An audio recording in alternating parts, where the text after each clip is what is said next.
In this episode, we take up one of the most important distinctions in the whole risk conversation, because many students can talk about risk in a general way long before they can clearly explain the difference between inherent risk and residual risk.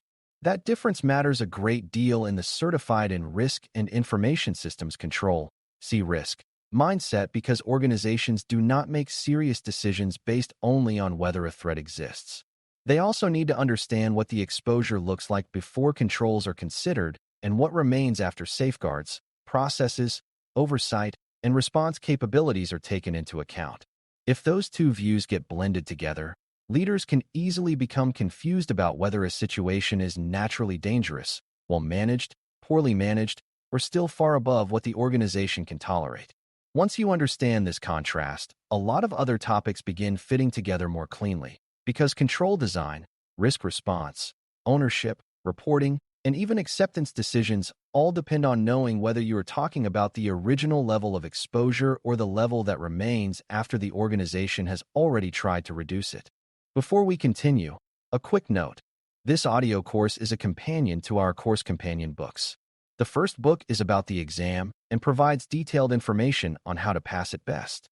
The second book is a Kindle-only ebook that contains 1,000 flashcards that can be used on your mobile device or Kindle. Check them both out at cyberauthor.me in the Bare Metal Study Guide series. A good place to begin is with inherent risk, which is the level of exposure that exists in the normal course of an activity before you give credit to the controls that are meant to reduce it. In simple language, it is the natural risk that comes with doing a certain kind of business, using a certain kind of technology, storing a certain kind of data, or depending on a certain kind of process. A payment platform that handles large volumes of financial transactions has meaningful inherent risk because money, identity, fraud opportunity, and service continuity all matter greatly in that environment even before anyone evaluates whether the controls are strong or weak. A hospital system handling sensitive patient information also has meaningful inherent risk because privacy, availability, safety, and legal obligations are deeply tied to the work itself. This concept matters because it reminds you that some activities are simply more exposed than others by their nature, and that reality does not disappear just because the organization has tried to manage the problem with policies, monitoring, and technical safeguards. Residual risk is the risk that remains after the organization's current controls, oversight, processes, and response capabilities are taken into account. It is not the same as the original level of exposure, and it is also not the same as a perfect future state where every recommended improvement has already been completed. Residual risk reflects the world as it exists now, with the actual controls that are in place, the actual people operating those controls, the actual visibility the organization has into the environment, and the actual ability to prevent, detect, respond to, and recover from harmful events. That means a business can have very high inherent risk and still reach a more moderate residual position if its controls are well designed, consistently operated, regularly reviewed, and supported by strong governance. It also means a business can have fairly modest inherent risk but still carry troubling residual exposure if its controls are weak, outdated, poorly owned, or not functioning the way leadership assumes they are. Residual risk, therefore, gives decision-makers a practical view of what remains to be dealt with after current protections are considered honestly. The relationship between these two ideas is where the topic really comes to life, because inherent risk and residual risk are not competing definitions. They are two views of the same exposure at different points in the logic of analysis. Inherent risk asks what the organization is facing before controls are considered, while residual risk asks what the organization is still facing after those controls have done whatever they are currently capable of doing. This means the gap between the two tells an important story. If inherent risk is high and residual risk is much lower, that may suggest the controls are making a meaningful difference. If inherent risk is high and residual risk is still high, that may suggest the control environment is not strong enough, not mature enough, not broad enough, or not aligned to the real conditions shaping the risk. If inherent risk is moderate and residual risk remains close to that same level, it may mean that the organization has not materially changed the exposure through its current safeguards. This relationship helps leaders see not only how risky something is, but how effective their management approach has actually been. This is one reason controls are so central to the comparison. Controls are the mechanisms by which organizations try to push exposure down from its inherent level toward a more manageable residual level. Those controls may be technical, such as strong authentication, segmentation, encryption, and monitoring, but they may also be procedural, such as approval workflows, separation of duties, vendor oversight, change management, and recovery planning. The important point is that controls do not erase the natural exposure attached to an activity. They only act upon it. A business that stores sensitive customer information still carries the inherent risk associated with privacy, misuse, theft, and legal obligation, even if it has an excellent control environment. The controls may reduce the likelihood of harm, limit the scale of damage, speed detection, improve containment, or strengthen recovery, but they do not change the basic fact that the underlying activity is inherently exposed. That is why risk professionals must be careful not to talk as if strong controls make the original exposure disappear. They change the remaining exposure, not the nature of the activity itself. A concrete example can make this easier to hear. Imagine an online retailer that processes customer orders, stores shipping information, accepts payment, and depends heavily on its website during seasonal sales periods. The inherent risk in that environment is already meaningful because the company handles valuable data, depends on availability for revenue, and faces threats related to fraud, account compromise, service disruption, and transaction integrity. Even before you examine a single safeguard, you can tell the environment has significant natural exposure because of the business model. Now imagine that the company has implemented layered controls such as multi-factor authentication, payment tokenization, segmented administrative access, fraud monitoring, tested backups, and an incident response process that is rehearsed before high-demand periods. Those measures may lower the residual risk in a meaningful way because they reduce the likelihood of compromise and improve the organization's ability to limit damage if something goes wrong. Even so, the retailer does not become a low inherent risk business just because the controls are strong. The natural exposure remains tied to what the company does, while the residual view reflects how much of that exposure still remains after the controls have done their work. A second example shows why the contrast is useful in settings that are not purely customer-facing. Imagine a healthcare provider that depends on electronic records, connected medical systems, billing workflows, and third-party services for communication and scheduling. The inherent risk is high because privacy obligations are serious, availability matters to patient care, data integrity affects treatment quality, and disruptions can create operational and legal consequences very quickly. Now suppose the provider has some controls in place, but they are uneven. Access reviews are delayed, backup testing is inconsistent, vendor oversight is limited, and several older systems cannot be patched as quickly as the security team would prefer. In that case, the residual risk may remain high even though the organization is not ignoring security entirely. The controls have reduced some exposure, but they have not reduced it enough to bring the remaining risk down to a level leadership should feel comfortable with. This example helps show that residual risk is not about whether controls exist. It is about whether the actual control environment has pushed the remaining exposure down far enough to match the organization's expectations, obligations, and tolerance for disruption.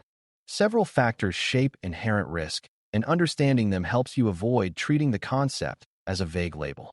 The type of business activity matters because some functions naturally attract more threat attention or create more serious consequences if they fail. The sensitivity of the data matters because health records, financial information, credentials, and intellectual property create different kinds of exposure than ordinary administrative content. Operational criticality also matters because a system tied to revenue, life safety, public trust, or legal reporting carries a different natural profile than a low-impact internal tool. Complexity, transaction volume, external connectivity, geographic reach, regulatory obligations, and reliance on third parties can all raise inherent risk as well. None of these factors depends on giving credit to current controls. They help define the natural level of exposure attached to the activity or environment itself. When you think this way, inherent risk becomes easier to identify because you are asking what is fundamentally risky about the work, the data, the dependency, or the service before you begin subtracting the effect of safeguards. Residual risk is shaped by a different set of questions, because now the focus shifts to how much the organization's current control environment actually changes the picture. Control design matters because a poorly designed safeguard may never have been capable of reducing the risk effectively in the first place. Control operation matters because even a strong design can fail if reviews are skipped, exceptions are routine, logging is ignored, training is weak, or ownership is unclear. Coverage matters because some controls reduce only part of the pathway to harm while leaving other paths largely exposed. Detection and response capability matter because a business that can identify, contain, and recover from a problem quickly may carry a lower residual position than one that discovers issues late and struggles to restore operations. Governance matters too, because repeated exceptions, unclear accountability, and weak management follow-through can all allow more risk to remain than leadership realizes. In other words, residual risk is not simply the original exposure minus a few technical safeguards. It is the remaining exposure after the real-world quality of the entire control environment is considered. A common misconception is that low residual risk means the organization no longer needs to think much about the issue. That is not true, because residual risk can still increase later if the environment changes, if controls degrade, if business dependence grows, or if external threats evolve. Another misconception is that inherent risk is only an academic idea and that real management should focus only on what remains after controls. In practice, both views are essential. Inherent risk helps leaders understand the natural seriousness of the activity, while residual risk helps them understand whether their current approach is doing enough. Some learners also assume that a strong control automatically means low residual risk, but that depends on how broad the exposure is, how critical the process is, and whether the control addresses the most important conditions shaping the risk. A final misunderstanding is the belief that residual risk is somehow a failure. It is not. Most organizations intentionally operate with some residual risk because completely eliminating exposure is rarely possible, affordable, or even desirable in a business that needs to move, serve customers, and pursue strategic goals. This is where the concepts of risk appetite and risk tolerance become especially important. Leadership does not need every activity to carry zero residual risk. Instead, it needs to know whether the remaining exposure is acceptable in light of business objectives, obligations, and the organization's broader willingness to operate under uncertainty. A company may decide that a certain level of residual risk is acceptable for a lower impact internal function because the cost of further reduction would not be justified by the business value. The same company may decide that even a moderate residual level is unacceptable for a customer identity platform, a payment process, or a regulated data environment because the consequences of failure would be too great. This is why residual risk plays such a central role in treatment and acceptance decisions. Leaders are rarely choosing whether an activity has any risk at all. They are deciding whether the remaining risk, after current controls are considered, sits within a level the organization can responsibly live with, or whether further action is needed before the exposure becomes too costly, disruptive, or dangerous. In practice, organizations often assess these ideas through scenarios rather than through bare labels alone. They may identify a risk event, describe the business impact if that event occurs, and then examine how the existing control environment changes the likelihood or consequence of that event. This helps the difference between inherent and residual risk become much more tangible. A scenario involving third-party outage, fraudulent payment activity, insider misuse, or operational failure can first be viewed in its natural form and then viewed again after the organization's current controls, governance, monitoring, and response capabilities are considered. The gap between those two views often becomes one of the most useful parts of the analysis. It helps explain whether the control environment is actually changing the risk in a meaningful way or whether leaders are being given a false sense of comfort by controls that exist on paper but are too narrow, too inconsistent, or too weak to make a real business difference. That kind of thinking also supports stronger risk register entries, better reporting, and more focused discussions about where money and attention should go next.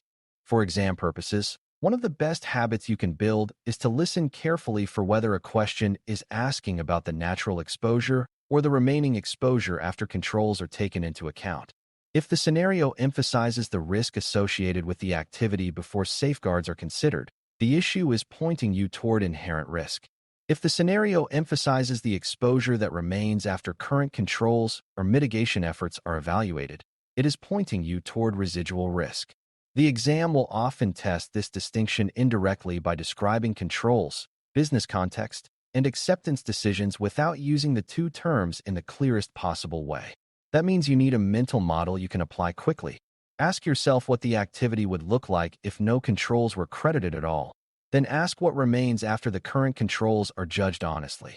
That two-step comparison often makes the right answer much easier to see.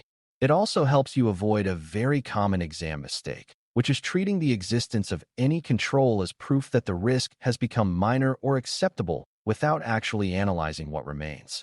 By the end of this discussion, the main lesson should be clear that inherent risk and residual risk are two different views of the same exposure, and both are necessary for sound risk management.